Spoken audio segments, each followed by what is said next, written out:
നിങ്ങളുടെ favourite shows ഇനി ഒരിക്കലും മിസ്സാവില്ല. ഇപ്പോൾ C5 കാണും നിങ്ങളുടെ ഫേവറേറ്റ് ഷോസ് തികച്ചും സൗജന്യമായി. നീ നേരത്തെ പറഞ്ഞില്ലേ 3 മരുമക്കളുടെ അടുത്തും ഞാൻ ഒരുപോലെയല്ലെന്ന്. ഗർഭിണിയായതുകൊണ്ട് ഞാൻ മാപ്പ് കൊടുത്തുന്നു. അതുതന്നെയാ ഇപ്പോഴും ഞാൻ എടുക്കാൻ പോകുന്ന തീരുമാനം.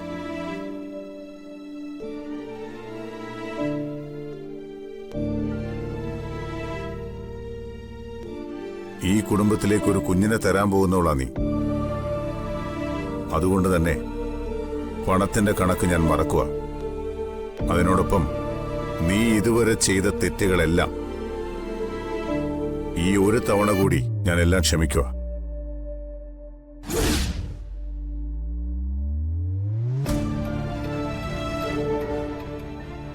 ഞാൻ ക്ഷമിച്ചുവെന്ന് പറഞ്ഞാൽ എന്റെ മകൻ നന്ദൻ മുതൽ സ്നേഹ വരെയുള്ള എന്റെ മക്കളും ക്ഷമിച്ചെന്ന.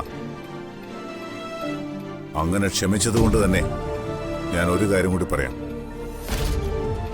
ഓഫീസിലെ ഒരു കാര്യത്തിലും നീ ഇനി ഇടപെടരുത്.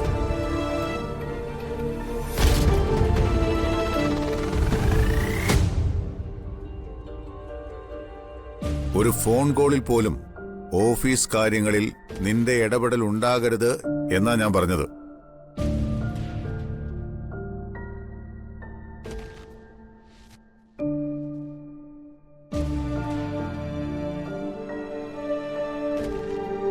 അർച്ചനെ, അനൂപിനെ വിളിച്ചു പറഞ്ഞേക്കണം, ഈ വീട്ടിലുള്ളവർ കാരണമുണ്ടായ വിഷമത്തിനൊക്കെ ഞാൻ അനൂപിനോട് ക്ഷമ ചോദിച്ചുവെന്ന്.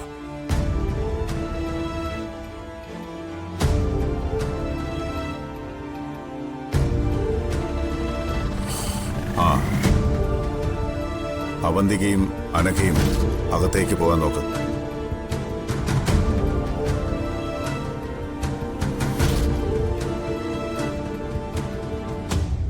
വീട്ടിൽ എന്തവസ്ഥയുണ്ടായാലും പട്ടിണി കിടന്നാലും ശരി, മനസാക്ഷിക്ക് നിരക്കാത്തത് ചെയ്യരുത്.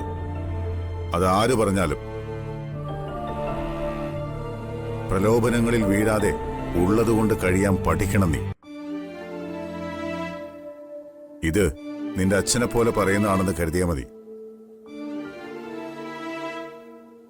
സച്ചി, ഈ ഒരു തവണത്തേക്ക് ടീനോട് ക്ഷമിച്ചേക്ക്. ജോലിയെന്ന് പറഞ്ഞു വിടുവൊന്നും വേണ്ട. ശരി അച്ഛാ.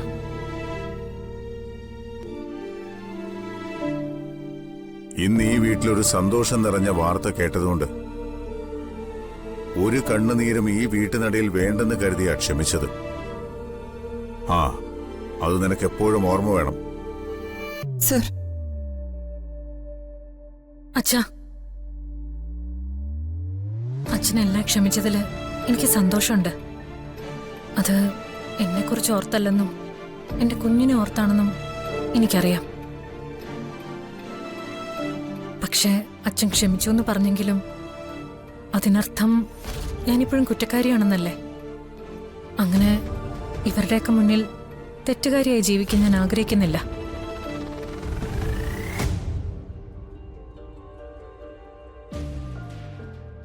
അതുകൊണ്ട് തന്നെ ഇവിടെ വിട്ടു പോകാനാ എന്റെ തീരുമാനം.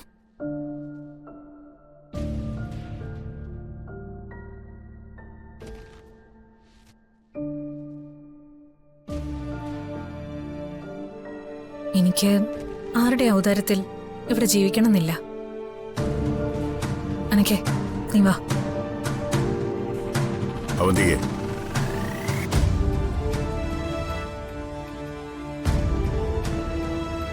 ഞാൻ പറഞ്ഞത് കുഞ്ഞിനെ കുറിച്ചാണെങ്കിലും നീയും ഈ വീട്ടിലെ അംഗം തന്നെയാ. കുടുംബത്തിൽ ഇതുപോലുള്ള പ്രശ്നം നടക്കുമ്പോ ആരെങ്കിലുമൊക്കെ സമാധാനപ്പെട്ടാലല്ലേ അത് തീരൂ.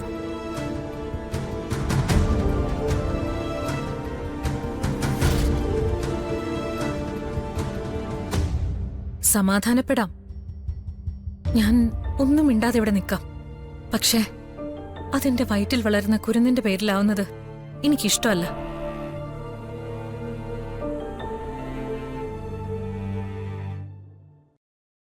എന്നെ ഒരു തെറ്റുകാരിയെ പോലെ ഈ വീട്ടിലെ ഒരു കണ്ണും എന്നെ നോക്കാൻ പാടില്ല. ആ ഉറപ്പ് അച്ഛൻ എനിക്ക് തരാൻ പറ്റുമോ? പറ്റും.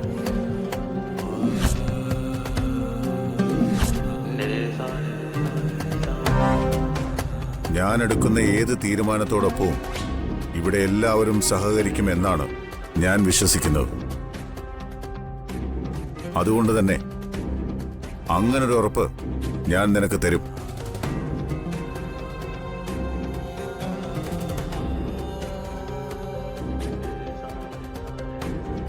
ഇനിയും നിനക്കെന്നെ വിശ്വാസമില്ലെങ്കിൽ നിന്റെ തീരുമാനം നിനക്കെടുക്കാം.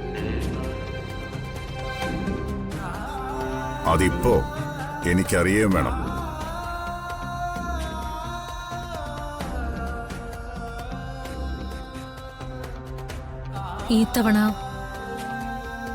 ഈ ഒരു തവണ കൂടി അച്ഛൻ പറയുന്നത് ഞാൻ കേൾക്കാം.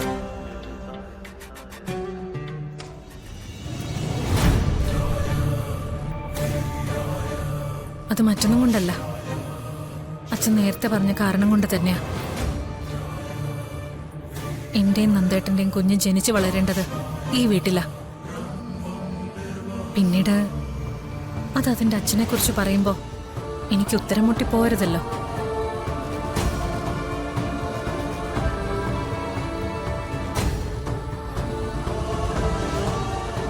അച്ഛന്റെ സ്നേഹമില്ലാതെ എന്റെ കുഞ്ഞ് വളരരുത്. അതുകൊണ്ട് മാത്രം ഞാൻ ഇവിടെ നിൽക്കാം. മോളെ അർച്ചനെ, നീ ഈ പെട്ടിയെടുത്ത് അവന്തിയെ മുറിയിൽ കൊണ്ടുവന്നാക്കും.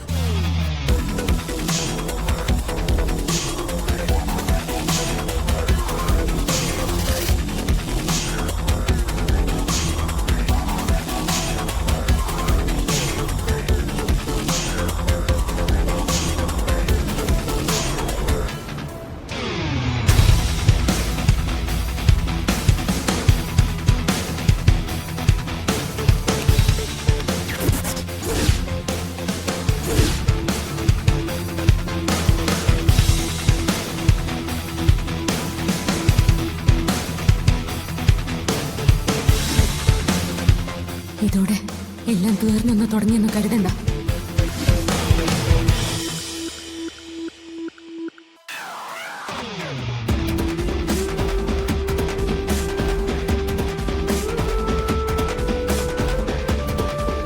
ഈശ്വരൻ എന്ന് പറയുന്നതേ ഒരാളുടെ മാത്രം സ്വന്തം അല്ല എടുത്തി. എപ്പോഴും കൂടെ നിന്ന് രക്ഷിച്ചെടുക്കുമെന്നും കരുതണ്ട.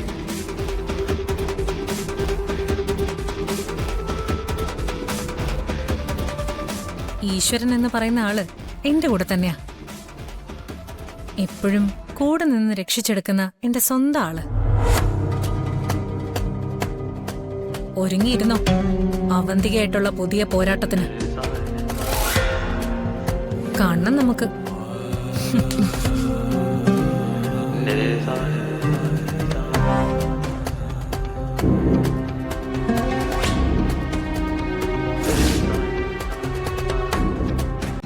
ഡൗൺലോഡ് ചെയ്യൂ C5 ആപ്പ്. കാണൂ എല്ലാ എപ്പിസോഡുകളും സൗജന്യമായി.